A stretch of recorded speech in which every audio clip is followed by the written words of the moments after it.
الحمد لله نحمده ونستعينه ونستغفره ونؤمن به ونتوكل عليه ونعوذ بالله من شرور أنفسنا ومن سيئات أعمالنا من يهد الله فلا مضل له ومن يضلله فلا هادي له نشهد أن لا إله إلا الله وحده لا شريك له ونشهد أن محمدا عبده ورسوله أرسله بالحق بشيرا ونذيرا وداعيا إلى الله بإذنه وسراجا منيرا أما بعد فقد قال الله تعالى في كلامه المجيد وفرقانه الحميد يا أيها الناس اتقوا ربكم الذي خلقكم من نفس واحدة وخلق منها زوجها وبث منهما رجالا كثيرا ونساء واتقوا الله الذي تساءلون به والأرحام إن الله كان عليكم رقيبا يا أيها الذين آمنوا اتقوا الله حق تقاته ولا تموتن إلا وأنتم مسلمون وقال الله تعالى بسم الله الرحمن الرحيم وإذا سألك عبادي عني قريب أجيب دعوة الداع إذا دعان فليستجيبوا لي صدق الله العظيم উপস্থিত সম্মানিত প্রিয় হাজিরিন, আল্লাহ রাব্বুল আলামিনের অশেষ মেহেরবানিতে ইয়ামুল জুমার দিনে আমরা আসতে পেরেছি। এর জন্য আল্লাহ রাব্বুল আলামিনের কাছে শুকরিয়া আদায় করি। সবাই বলে আলহামদুলিল্লাহ। দরুদ ও সালাম পেশ করি মহান নেতা, মহান মানব, দু জাহানের বাদশা আহমদ মুস্তফা মোহাম্মদ মুস্তফা সাল্লাল্লাহু আলাইহি ওয়াসাল্লামের শানে আমরা দরুদ ইব্রাহিম পড়ি।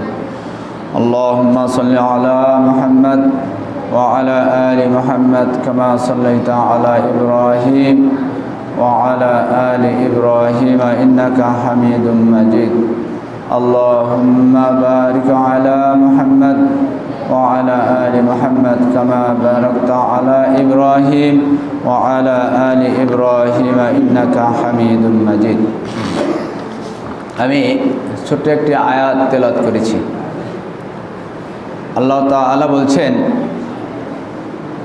যখন বান্দারা তোমার কাছে আমার সম্পর্কে জিজ্ঞাসা করে তখন তুমি সরাসরি বলে দিও আমি তো কাছেই আছি, আমি কাছেই আছি।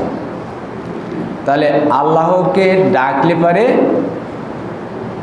আল্লাহ তাআলা নিকটেই আছেন, আমাদের নিকটেই আছেন।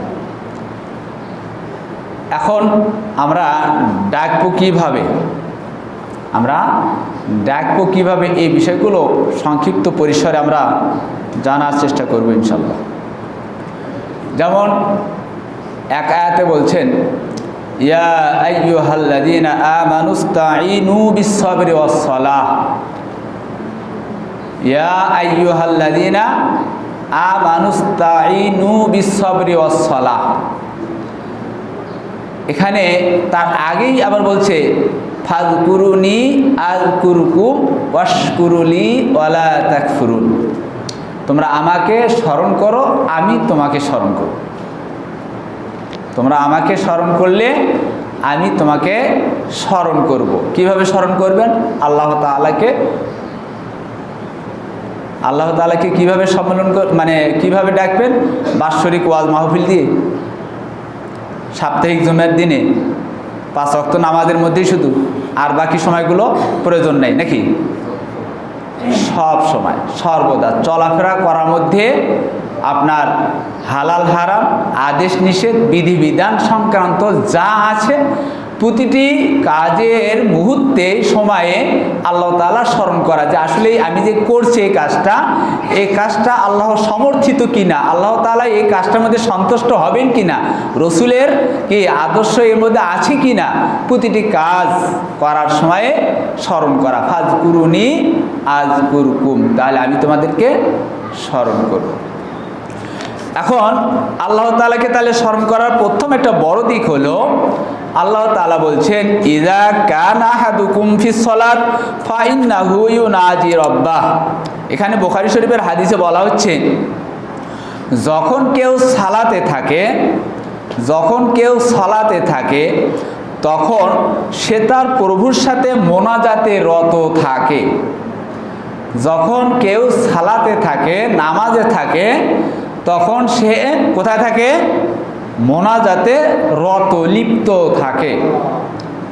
তাহলে নামাজের মধ্যে একটা মোনাজাত, সালাত নামাজ একটা দোয়া, নামাজে একটা দোয়া। এরপরে অন্য হাদিসে বলা হচ্ছে, ইন্না আহাদুকুম ইযা ক্বামা ইউসাল্লি ইন্নামা ইয়াকুমু ইউনাজি রাব্বাহ ফালিয়ানজুরু কাইফা ইউনাজি ফালিয়ানজুরু মা ইউনাজি বিহি। অন্য হাদিসে বলা হচ্ছে, যখন তোমাদের কেউ সালাতে দাঁড়ায় তখন সে তার প্রভুর সাথে মোনাজাতে রত থাকে। যখন কেউ সালাতে দাঁড়ায় তখন সে তার প্রভুর সাথে মোনাজাতে রত থাকে। অতএব কিভাবে এবং কি বলে মোনাজাত করছেন, নামাজে আমরা কি বলে আল্লাহ তাআলাকে ডাকছি, তেলাওয়াত কিভাবে পড়ছি, সেদিকে মনোযোগ খেয়াল রাখে বুঝে শুনে সালাত পড়তে হবে। তাহলে যেমন আমি যখন সূরা ফাতিহা পড়ি, সূরা ফাতিহার সময় অর্থগুলোর দিকে লক্ষ্য রাখা, আলহামদুলিল্লাহি রাব্বিল আলামিন। তাহলে এখানে আমরা অর্থের দিকে যদি একটু চিন্তা করি তাহলে আমরা আমাদের মোনাজাতগুলো পরিষ্কার বুঝতে পারবো যে আসলে মোনাজাতটা কি। এরপরে দোয়াটা কি আমরা তাহলে স্পষ্টভাবে বুঝতে পারবো। তাহলে সালাত যেমন কি, সিরাতাল্লাযীনা আন'আমতা আলাইহিম, সিরাতাল্লাযীনা আমাদেরকে সেই পথ দেখান যে পথ আপনি কি যাদেরকে নিয়ামত দান করেছেন, অনুগ্রহ করেছেন, তাদের পথ আমাদেরকে দেখান, বাতলিয়ে দেন। ওই পথ নয় যে পথটা পথভ্রষ্ট গুমরাহি, সেই পথ নয়। তাহলে কত সুন্দর আমরা দোয়া করছি, এই দোয়াগুলোর দিকে, মোনাজাতগুলোর দিকে লক্ষ্য করতে হবে। আবু হুরায়রা থেকে একটা হাদিস আছে, লাইসা শাইউন আকরামা আলাল্লাহি মিনাদ দোয়া, আল্লাহর কাছে দোয়া বা প্রার্থনার চেয়ে সম্মানিত বস্তু আর কিছুই নেই। আল্লাহ তাআলার কাছে কে এই দোয়া বা প্রার্থনার চেয়ে সম্মানিত বস্তু আর কিছুই নেই। তাহলে আল্লাহ তাআলার কাছে একটা সম্মানিত বিষয় রয়েছে, একটি হলো দোয়া। আর যেমন একটা হাদিসে বলছে তিরমিজি শরীফের, যে আদ-দুআ মুখুল ইবাদ, দোয়া হচ্ছে ইবাদতের মগজ, দোয়া হচ্ছে ইবাদতের মগজ। ঠিক আছে, এই যে দোয়াগুলো অন্যভাবে বলা যায়, আবু হুরায়রা থেকে আরেকটা হাদিসে আছে, রাসূল সাল্লাল্লাহু আলাইহি ওয়াসাল্লাম বলেছেন, ইন্না ইনদা যন্নি আবদি বি ওয়া আনা মাহু ইযা দাআনি, আমার বান্দা আমার বিষয়ে যেরূপ ধারণা করে আমি সেরূপই। আমার বান্দা আমার আমার বিষয় নিয়ে যেরূপ ধারণা করে সেরূপেই আমি। আমার বান্দা যখন আমাকে ডাকে তখন আমি তার সাথেই থাকি। আমার বান্দা যখন আমাকে ডাকে আমি তখন তার সাথেই থাকি। তাহলে এখানে আমরা দোয়ার বিস্তারিত আলোচনা যাব না, তবে কিছু সংক্ষিপ্ত পরিসরে একটু জানার চেষ্টা করি। সেটা হচ্ছে যে আসলে দোয়ার বিষয়গুলো কি। তাহলে প্রথম আমরা জানলাম সালাতের মধ্যে একটি দোয়া, সালাত একটা দোয়া, কারণ এই সম্পর্কে যেমন বলা হলো। এখন দোয়ার ইয়েগুলো কি, পর্যায়গুলো কি, কিভাবে কোন কোন সময় আল্লাহ তাআলা দোয়া কবুল করে থাকেন, এই বিষয়গুলো আমি আলোচনায় নিয়ে আসার চেষ্টা করবো ইনশাআল্লাহ। তাহলে দোয়া কোন কোন সময় কবুল হবে, যেমন একটা রমজান মাস, এটা কি মাস? রমজান মাস।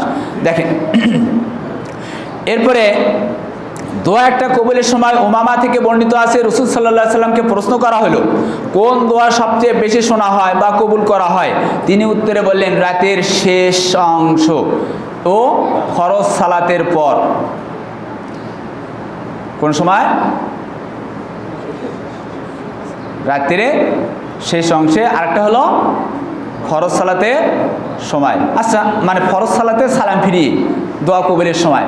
আচ্ছা দেখেন, একটু আমরা যদি সহজ ভাষায় বুঝি, সালাম ফিরিয়ে আমরা বললাম হাত তুলে আল্লাহুম্মা আনতাস সালাম ওয়া মিনকাস সালাম তাবারাকতা ইয়া যাল জালালি ওয়াল ইকরাম বিরহমাতিকা ইয়া আরহামার রাহিমিন। এখন এই দোয়াটুকুর মধ্যে আমরা কিন্তু সীমাবদ্ধ আছি।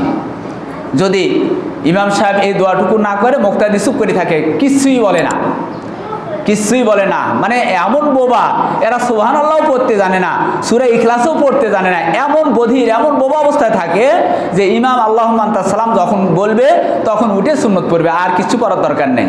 অথচ এই সময় হলো দোয়া কবুলের সময়। এখন কি দোয়া পড়বেন এই বিষয়গুলো আমাদের জানা নেই। ওই ইমাম আল্লাহুম্মা আনতাস সালাম বলবে, আপনি হাত উঠাবেন, বিরহমাতিকা ইয়া আরহামার রাহিম বলবে, আপনি উঠে চলে গেলেন, বাস শেষ। ওখানে বসে সালাম ফিরানোর পরে তাসবিহ তাহলিলগুলো একটা দোয়া, আপনি সুবহানাল্লাহ বললেন, দোয়া করলেন না, আলহামদুলিল্লাহ বললেন, দোয়া হলো না, লা ইলাহা ইল্লাল্লাহু ওয়াহদাহু লা শারীকা লাহু লাহুল মুলকু ওয়া লাহুল হামদু ওয়া হুয়া আলা কুল্লি শাইইন কাদির, দোয়া করলেন না। কিন্তু আমাদের অজ্ঞতা, আমাদের মূর্খতা এমন এক পর্যায়ে যে ওই যে ইমাম সাহেব আল্লাহুম্মা আনতাস সালাম বলেন এই জন্যে আমি চুপ করে থাকি। এই মাসনুন দোয়াগুলো আমরা পড়তে জানি না, আমরা পড়ি না, জানিও কিন্তু আমলে নিয়ে আসি না। জানি কিন্তু আমল করার চিন্তা ভাবনা আমাদের মাথায় আসে না যে সুবহানাল্লাহ পড়ি, ইমাম কি করে করুক, কি করুক আর না করুক, ওদিক দেখা বিষয় নেই। হাত মানে সালাম ফিরে এসে এখন আমরা কি করব? মাসনুন দোয়া শুরু করব। সুবহানাল্লাহ 33 বার, আলহামদুলিল্লাহ 33 বার, আল্লাহু আকবার 34 বার, সূরা ইখলাস পড়ি অন্তত, এরপরে আল্লাহু আকবার সালাম ফিরে অন্তত এই তাসবিহটা তো পড়তে পারি, আল্লাহু আকবার, আস্তাগফিরুল্লাহ আস্তাগফিরুল্লাহ আস্তাগফিরুল্লাহ, আমরা এইগুলো তো পড়তে পারি। এই দোয়াগুলো, এইগুলো হচ্ছে দোয়া। প্যারে হাজিরিন, এই বিষয়গুলো জানার জন্য আমি আপনাদের নিকট আজকে এই দোয়া সম্পর্কে একটা বিষয় নিয়ে এসেছি। যেহেতু রমজান মাস একটা দোয়া কবুলের সময়ের মাস, এই সময়টা যদি একটু কাজে লাগাতে না পারি তাহলে আমাদের ব্যর্থতা ছাড়া কিছুই নেই। এখন এরপরে দোয়াটা দেখেন কোন সময় দোয়া কবুল হয়। হযরত আনাস রাদিয়াল্লাহু তাআলা বলেন, রাসূল সাল্লাল্লাহু আলাইহি সাল্লাম বলেছেন, আজান ও একামতের মধ্যবর্তী সময়ের দোয়া, আজান এবং একামতের মধ্যবর্তী দোয়া মানে সময়ের দোয়া ফেরত দেওয়া হয় না। আজান একামতের মধ্যবর্তী সময়ে দোয়া ফেরত দেওয়া হয় না। তাহলে এখন কি করবেন? আজান কোন? আজান দেওয়ার পরে একামতের পূর্বে, একামতের পূর্বে আমরা এসে মসজিদে ঢুকে দুনিয়াবি গল্প গুজবে রপ্ত হই, ঠিক আছে? এই লিপ্ত না হয়ে আমরা দাঁড়াই, মসজিদে ঢুকে মসজিদের হক আগে আদায় করি। ওই মসজিদে যে হক আদায় করলেন, 2 রাকাত সালাত আদায় করলেন, তাহলে আজানের আগে মানে আজানের পরে একামতের পূর্বে 2 রাকাত সালাত আদায় হয়ে গেল, আপনার দোয়া হয়ে গেল। এই সালাত হলো দোয়া। সালাতটা কি? দোয়া। তা আপনি সবচেয়ে উত্তম ইবাদতে, উত্তম দোয়ার মধ্যে আপনি লিপ্ত হলেন। তাহলে আমরা এসে ধরেন মনে করেন এশার সলাত, মাগরিবের সলাত, আসরের সলাত, এই যে সলাতগুলো, ফজরের সলাত, যখনই আমরা সলাত আদায় করি মসজিদে আসার জন্য, মসজিদে আসা এসে পড়ি নামাজ আদায়ের জন্য, এসে না বসে পড়ে আমরা 2 রাকাত সলাত আদায় করব। কারণ এই সময় কিসের সময়? কিসের সময়? তাহলে দোয়া কবুলের প্রয়োজন নেই নাকি? আপনার চাওয়া পাওয়া কিছুই নাই? আছে? নাই, চাওয়া পাওয়া কিছুই নেই। যাক, ধন্যবাদ। আর চাইবেন কি? বলে সবই তো আমারই, দুনিয়াটাই আমার, সম্পদ আমার, সব আমি করেছি, পরিশ্রম করে, এগুলো তো আমার, আমি মানুষটা আমার, ঠিক আছে? ইন্না সলাতু ওয়া নুসুকি, ওইটা আমার নয়, ঠিক আছে? এখন দেখেন, তাহলে জিহাদের ময়দানে একটা যুদ্ধ সময় দোয়া কবুলের একটা সময় আছে, এরপরে রমজান মাস একটা দোয়া কবুলের সময় আছে, ফরজ বা নফল সিয়াম অবস্থায় ইফতারের পূর্বে মুহূর্তে, ইফতারের সময় একটা দোয়া কবুলের সময় রয়েছে। এখন আমরা যেমন ইফতার নিয়ে আসি, ইফতারকে সামনে রেখে আমরা দোয়াগুলো করব। কি দোয়া করব? আল্লাহ আমাকে ক্ষমা করে দিন, আল্লাহ আমাকে মাফ করে দিন, আল্লাহ আমার গুনাহ খাতা দূর করে দিন, আল্লাহ আমি অনেক পাপ করেছি, আমার পাপগুলো দূরীভূত করে দিন, আল্লাহ রমজানের পরবর্তী সময়গুলো, রমজান অবস্থায় এখন যে অবস্থায় আছে এই অবস্থায় যেন বাকি 11টা মাস আবার এইভাবে চলতে পারি, সেই তৌফিকটা আমার দান করুন। এই কথাগুলো আমরা ইফতারকে সামনে রেখে এই কথাগুলো মনে মনে বলতে পারি না? এর চেয়ে উত্তম দোয়া কী হতে পারে? এখন আপনারা থাকেন ইমামের আশায় যে ইমাম সাহেব হাত উত্তোলন করবে, আমরা আমিন আমিন করব, বাস দোয়া শেষ। কিন্তু আপনি নিজেও বুঝলেন না আপনি ইমাম সাহেব কি বললো, আপনি কি বললেন। আপনার তো নিজের ত্রুটিগুলো একবারে চিন্তা করলেন না, কে দোয়া বুঝলেন। দোয়া কবুলের সময় সেই সময়টুকু আমরা কাজে লাগাচ্ছি না, কাজে লাগালেও আমরা বুঝতে পারছি না যে কিভাবে আল্লাহর কাছে চাইতে হবে। আমি আমার মতো করি, আমার ভাষায় আমি আল্লাহর কাছে চাবো, এর চেয়ে বড় চাওয়া কিছুই হতে পারে না। ইমাম সাহেব ডেকে নিয়ে বাড়িতে ইফতার পার্টি করে আপনি দোয়া করলেন, আজীবনের জন্য 1 বছরের জন্য আপনার গুনাহ খাতা মাফ হয়ে গেল। ইমাম সাহেব দোয়া করে গেছে, বুজুর্গ ব্যক্তি, হুজুর ব্যক্তি, বড় হুজুর ডাকি নিয়ে আসছেন, বড় বড় হুজুরগুলো ডাকিয়ে ইফতার পার্টি করেছেন, ঠিক আছে। হুজুররা দোয়া করে গেছে, নামাজের দরকার নেই, অন্য কিছুর ইবাদতেরও দরকার নেই, তাহলে হুজুর তো দোয়া করে গেছে। আর হুজুরের পাও ধোয়া পানি খাওয়া করছে, তাহলে সমস্যাটা কোথায়? হুজুর পানি ভরা দিছে, ওই পানি ভরা খেলে গুনাহ খাতা মাফ হয়ে গেছে, আর কিসের সমস্যা? এই যে চিন্তা চেতনাগুলো, এইগুলো থাকার কারণে আমরা আমাদের যে চিন্তা চেতনা, আমাদের আল্লাহ তাআলার কাছে যে গুনাহ করেছে এই কথাটুকু আমরা আল্লাহ তাআলার কাছে ব্যক্ত করতে চাই না। আমি গুনাহগার, আমি গুনাহ করেছি, 5 ওয়াক্ত সালাত নিয়মিত আদায় করতে পারিনি, আমি হালাল হারাম বুঝিনি, আমি অসংখ্য অন্যায় কাজগুলো করেছি, এই কথাগুলো আমরা ব্যক্ত করতে পারি না আল্লাহ তাআলার কাছে। এই রমজান মাস আসুন, অন্তত যে কয়টা দিন আছে আর এই কয়টা দিন আমরা কাজে লাগানোর চেষ্টা করি। আল্লাহ তাআলার কাছে ইফতারকে সামনে রেখে যেখানে থাকুন না কেন, বাড়িতে থাকুন আর মসজিদে থাকুন আর যেখানেই ইফতার করুন না কেন, যদি কেউ ইফতার করায় আপনি তার জন্য বলবেন, আল্লাহ যে ইফতার করালো তাকেও আল্লাহ মাফ করিন, আল্লাহ এর সঙ্গে সঙ্গে আমাকেও আল্লাহ তুমি মাফ করে দিন। বাস, সুন্দর দোয়া হলো। এর চেয়ে উত্তম দোয়া কি থাকতে পারে? যে নিজেকে ছোট করলো, যে নিজের গুনাহগুলো আল্লাহ তাআলার কাছে বলতে পারলো, তার চেয়ে উত্তম দোয়া কি থাকতে পারে? আর আমি যখন বললাম রব্বানা আতিনা ফিদ দুনিয়া হাসানাতাও ওয়া ফিল আখিরাতি হাসানাতাও ওয়া কিনা আযাবান্নার, রব্বানা যালামনা, চোখ আওয়াজ ধরে পানি পড়ছে, আপনি সমানে আমিন আমিন পড়ছেন, একবারের জন্য আপনি বুঝলেন না হুজুর কি বললো। এই জন্য আপনার যদি হুজুর যদি রব্বানা যালামনা পড়ে যায়, আপনি আমিন ওই কথাগুলো না বলে আপনি আপনার কথা বলুন, আল্লাহ আমি জুলুম করেছি, আল্লাহ আমি অন্যায় করেছি, আল্লাহ আমি পাপী, আমার পাপ দূরীভূত করে দিন। আমরা হাদিসে শুনেছি, ইমাম সাহেবের মুখ থেকে শুনেছি, এই সময়টা দোয়া কবুলের সময়। আল্লাহ তুমি এই হাতখানা খালি হাতে ফিরিয়ে দিতে তো লজ্জাবোধ করো, আল্লাহ তুমি কিভাবে খালি মানে আমার হাতখানে খালি হাতে ফিরিয়ে দিবে, আল্লাহ তুমি আমার জিন্দগির গুনাহগুলো মাফ করো। এই কথাগুলো কেন আমরা বলতে পারছি না? এই কথাগুলো আল্লাহর কাছে কেন ব্যক্ত করতে পারছি না আমরা? আমাদের অজ্ঞতার কারণে। প্যারে হাজিরিন, এরপরে দেখেন, তাহলে ইফতারের সময় শেষ রাত্রিতে যখন আমরা সেহরি খাবো, সেহরি খাওয়ার পূর্ব মুহূর্তে আমরা দোয়া করতে পারি, সেহরি খাওয়ার সময় আমরা দোয়া করতে পারি। ব্যস্ত যদি থাকে, ভাত মুখর দিচ্ছে আর দোয়া করবো আল্লাহর কাছে, কিভাবে দোয়া করব? আল্লাহ আমাকে মাফ করে দিন, ভাত একরাম করে দিবেন, আল্লাহ আমাকে মাফ করে দিন। কারণ দোয়া কবুলের সময় কোন সময়? শেষ রাত্রিতে আল্লাহ প্রথম আসমানে নেমে আসেন, এসে বলেন, তোমাদের বান্দা, তোমাদের কারো কিছু চাওয়ার আছে নাকি? তোমরা চাও, আমি দিচ্ছি। তোমাদের কারো ক্ষমা চাওয়ার আছে কি? তোমরা ক্ষমা চাও, আমি তোমাদের ক্ষমা করে দিচ্ছি। কে বলছে? আল্লাহ। তাহলে আমরা ওই সময়টুকু অন্তত ব্যস্তর কারণে ভাত খাচ্ছি, কারণ ভাত খাওয়ার আগে যদি দোয়া করতে ধরি তাহলে হয়তো বা ভাত খাওয়ার সময় হবে না, ঠিক আছে। তাহলে ভাত মুখর দিয়েও আমরা বলতে পারি, আল্লাহ আমাকে তুমি ক্ষমা করে দিন, আল্লাহ আমাকে তুমি মাফ করে দিন, আল্লাহ আমার রোজাগুলো কবুল করুন। কারণ কি অবস্থা রোজা করছি আমি তো জানি না, আমরা তো অজ্ঞ, তাহলে যেভাবে শ্যামগুলো করছি না কেন, আল্লাহ তুমি আমার রোজাগুলো কবুল করুন। এই কথাগুলো কি আমরা বলতে পারি না? এগুলা দোয়া, এগুলা কি দোয়া। এরপরে সুযোগ যদি থাকে, একটু 5 মিনিট আগে উঠুন, হাত দুইখানা আকাশে উত্তোলন করুন, আর হাত দুখানা আকাশে উত্তোলন করে আল্লাহর কাছে চান, আল্লাহ আমাকে মাফ করে দিন, আল্লাহ আমাকে ক্ষমা করে দিন, আল্লাহ আমি গুনাহগার, আমার গুনাহ মাফ করে দিন। এই কথাগুলো তো বলতে পারি।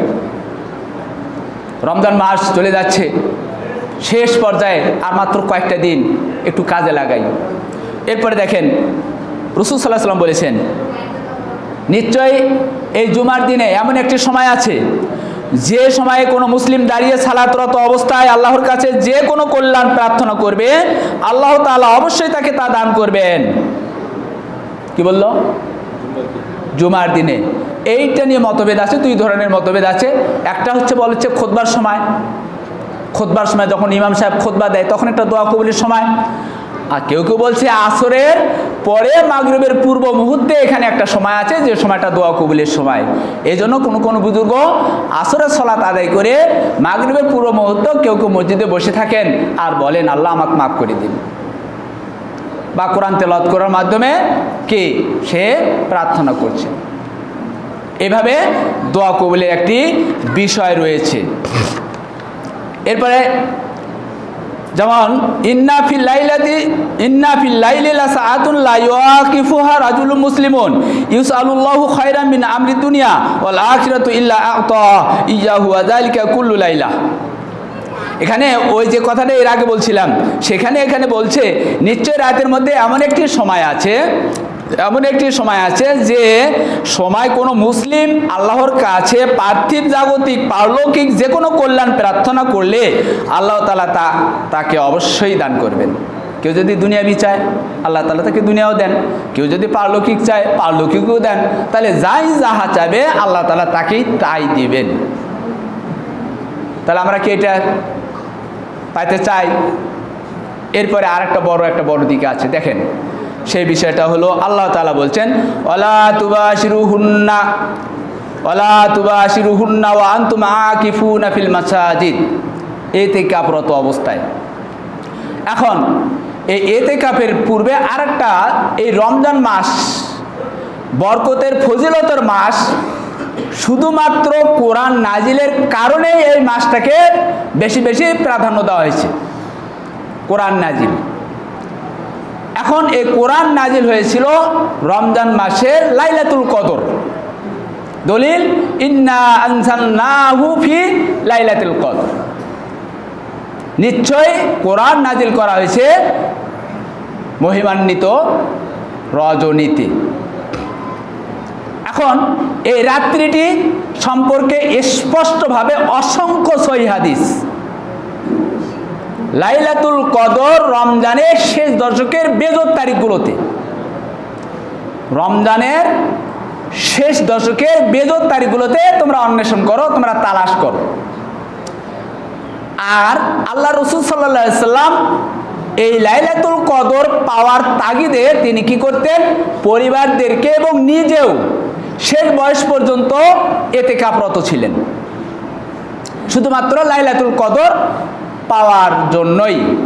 তাহলে আমরা যারা সুযোগ আছে আমাদের, এই যে দোয়া একটা কবুলের সময়, ঠিক আছে, যে সময়টুকু দোয়া কবুল হয় এবং যে সময় হাজার মাস অপেক্ষা একটি রাত্রি উল্লেখ করা হলো, একটি রাত্রি, মহিমান্বিত রাত্রি, যে রাত্রিটি খায়রুম মিন আলফি শাহর, খায়রুম মিন আলফি শাহর, হাজার মাস অপেক্ষা উত্তম সেই একটি রাত্রি, যেখানে সালামুন হিয়া হাত্তা মাতলাইল ফজর, ফজর পর্যন্ত তারা কি করতে থাকে? শান্তি বর্ষিত হোক প্রার্থনা করতে থাকে। কাদের প্রতি? মানুষের প্রতি।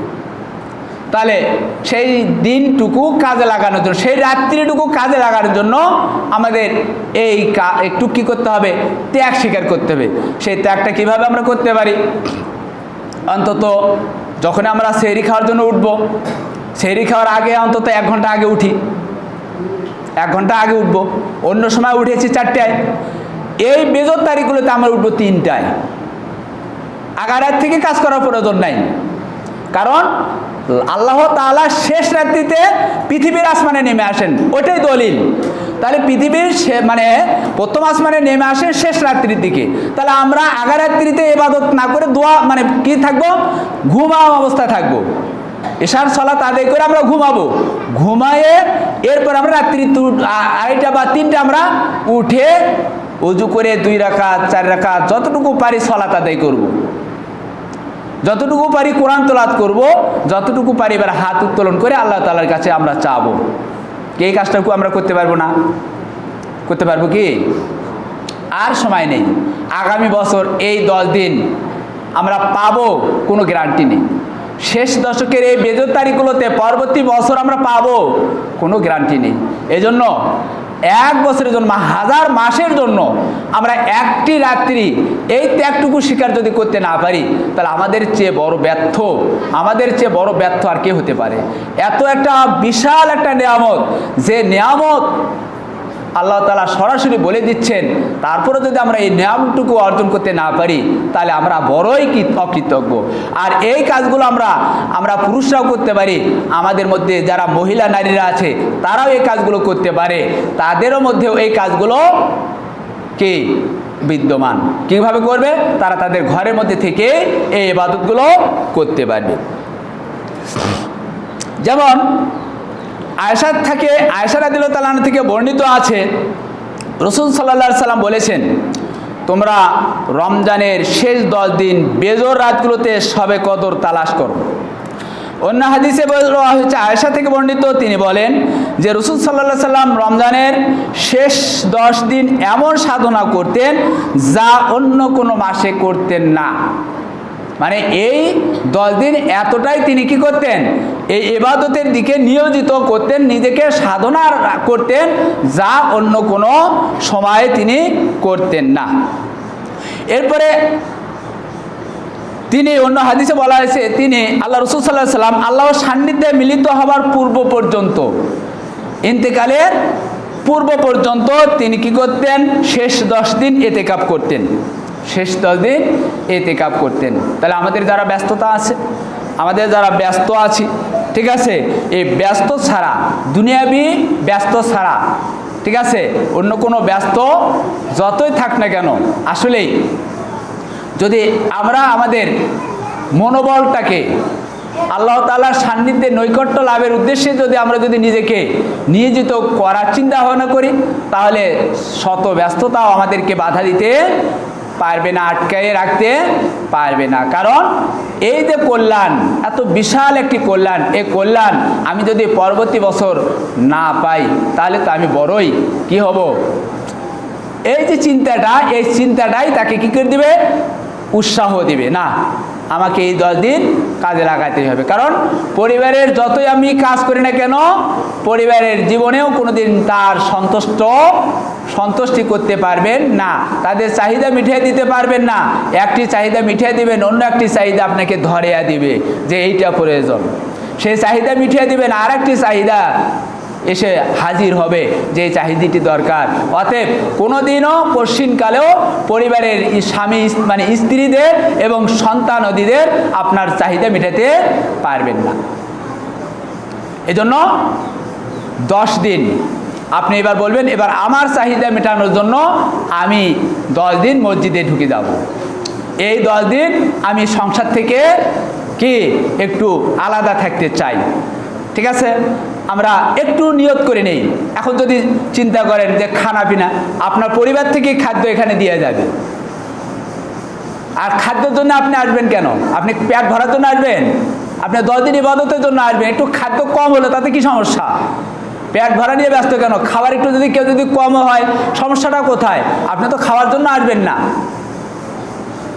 যারা হজে যায়, খাদ্য যে কত কষ্ট করে খাদ্যের জন্য, খাবার সুযোগে পায় না। যারা গিয়েছেন তারা ভালোই জানেন, খাবারই সুযোগ পায় না। ইবাদত করতেই তো দিন তাদের যে চিন্তা চেতনা, আল্লাহর মানে সান্নিধ্যে উপস্থিত, তারা হাজির লাভবাহিক, তারা সেখানে তারা উপস্থিত, আল্লাহ তাআলার কাছে জবাব দিচ্ছে, আর খাওয়ার সুযোগ তাদের মধ্যে আসে না। তাহলে আমরা এই 10 দিন দিনের মধ্যে যদি একবারও পাই, অর্থাৎ যদি সেহরি যদি পাই, ইফতারে যদি যে কোনো একবার পাই, তাহলে সেহরি নিয়ে চিন্তা না করে অন্তত মসজিদে আসবো, এটাই হলো চিন্তা। এবং এই 10 দিনে আমরা লাইলাতুল কদর 1000 মাস অপেক্ষা যে রাত্রিটি, সেই রাত্রিটিকে তালাশ করব, এটাই হলো বড় ইচ্ছা। এজন্য সময় আছে, আমরা এই 10 দিন একটু কাজে লাগানোর চেষ্টা করি। এরপর দেখেন সব দোয়া কবুলের আর একটা বড় মাধ্যম দেখেন, দোয়া কবুলের। আবু উমামা রাদিয়াল্লাহু তাআলা থেকে বর্ণিত আছে, রাসূল সাল্লাল্লাহু আলাইহি ওয়াসাল্লাম বলেন, তোমরা কোরআন পাঠ করবেন, তোমরা কোরআন পাঠ করো, কারণ কোরআন পাঠ কিয়ামতের দিন তার কি করবে? সঙ্গীদের জন্য শাফায়াত করবে। তাহলে কোরআন পাঠ একটা দোয়া। কোরআন পাঠ কি একটা? কোরআন পাঠ করবেন, কি হবে?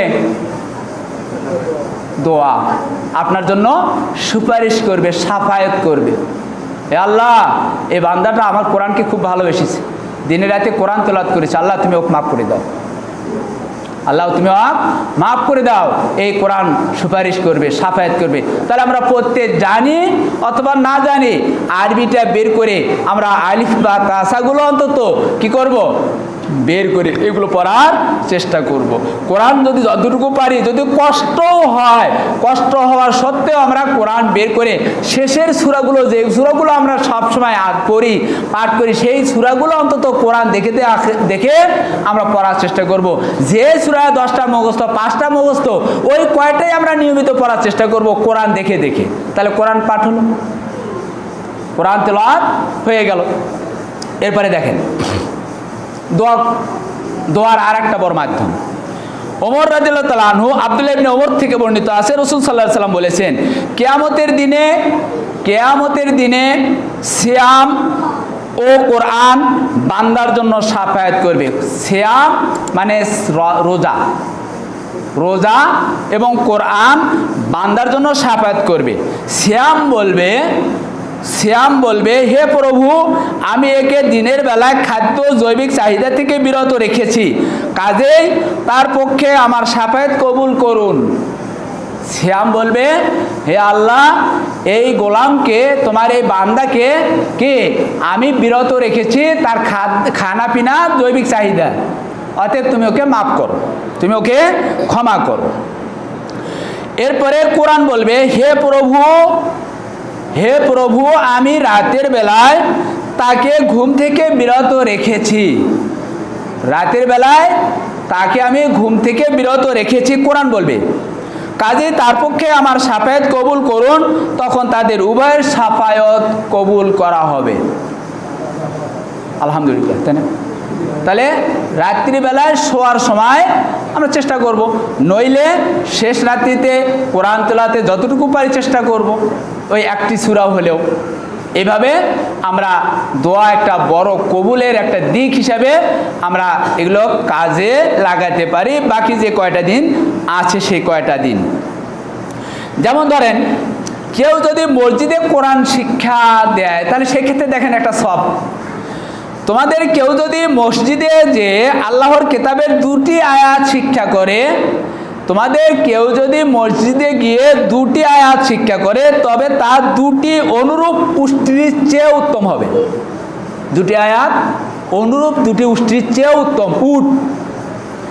3টি যদি করে 3টির চেয়েও, এবং 4টির চেয়ে উত্তম। মুসলিম শরীফের হাদিস, যদি 4টি আয়াত পাঠ করে 4টির চেয়ে উত্তম উষ্ট্রি, 3টি আয়াত পাঠ করলে 3টি উষ্ট্রি। তাহলে এভাবে যতগুলো আয়াত তেলাওয়াত করবে ততগুলো সওয়াব কে দিবে?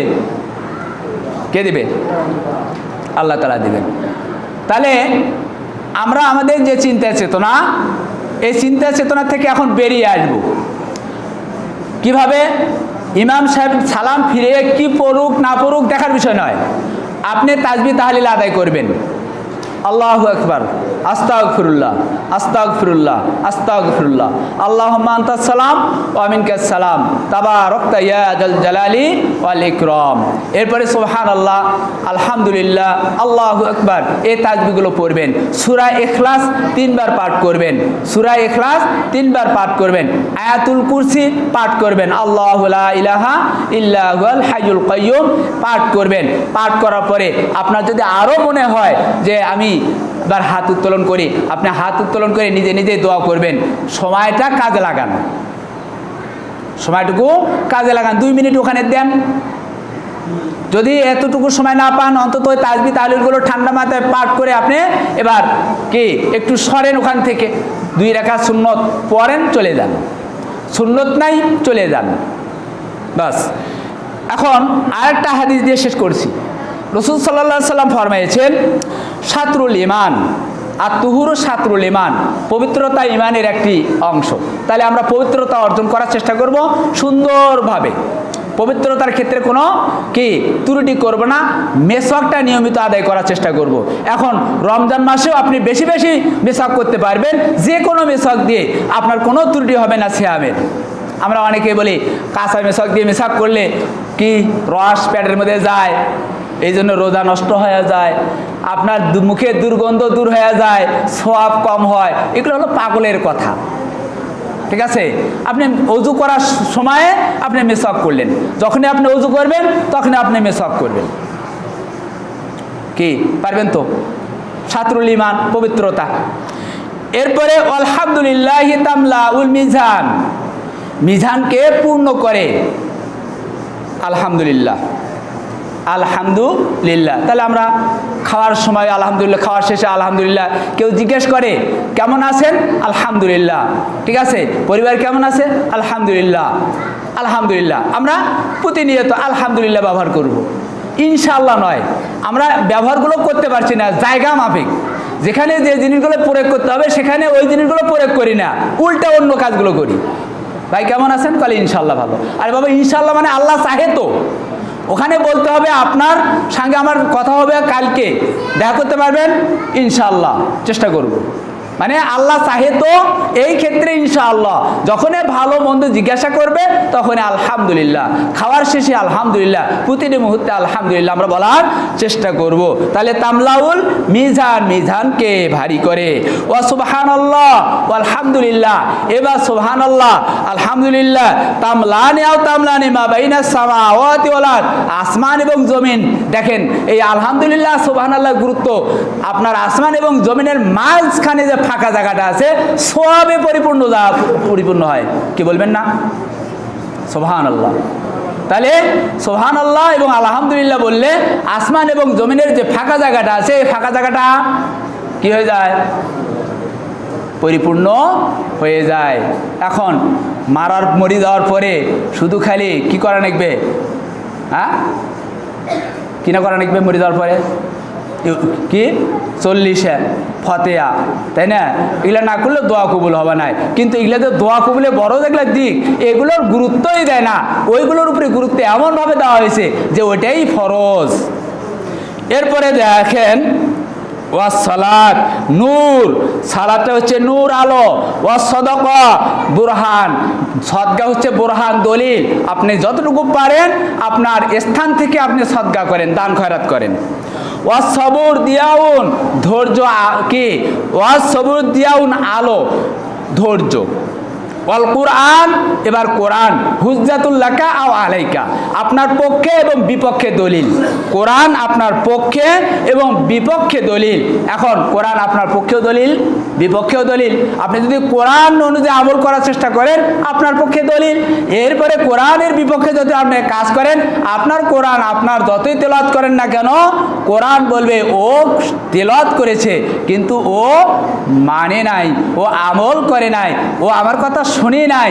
পথ দেখার পরও, পথ শোনার পরও সে ওই পথ অনুসরণ করে নাই, আপনার বিপক্ষে দলিল হয়ে গেল। আপনি সালাত আদায় করেন, আপনি সিয়াম আদায় করেন, আপনি যা আদায় করেন না কেন, আপনার এই কোরআন বিপক্ষে।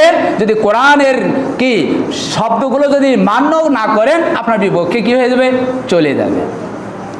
প্যারে হাজরিন, আল্লাহ রাব্বুল আলামিন আমাদের এই সিয়ামের মাসটাকে বাকি যে কয়টা দিন আছে কাজে লাগানো তৌফিক দান করুন। ও আখিরু দানা আলহামদুলিল্লাহি রাব্বিল আলামিন। আসসালামু আলাইকুম ওয়া রাহমাতুল্লাহ।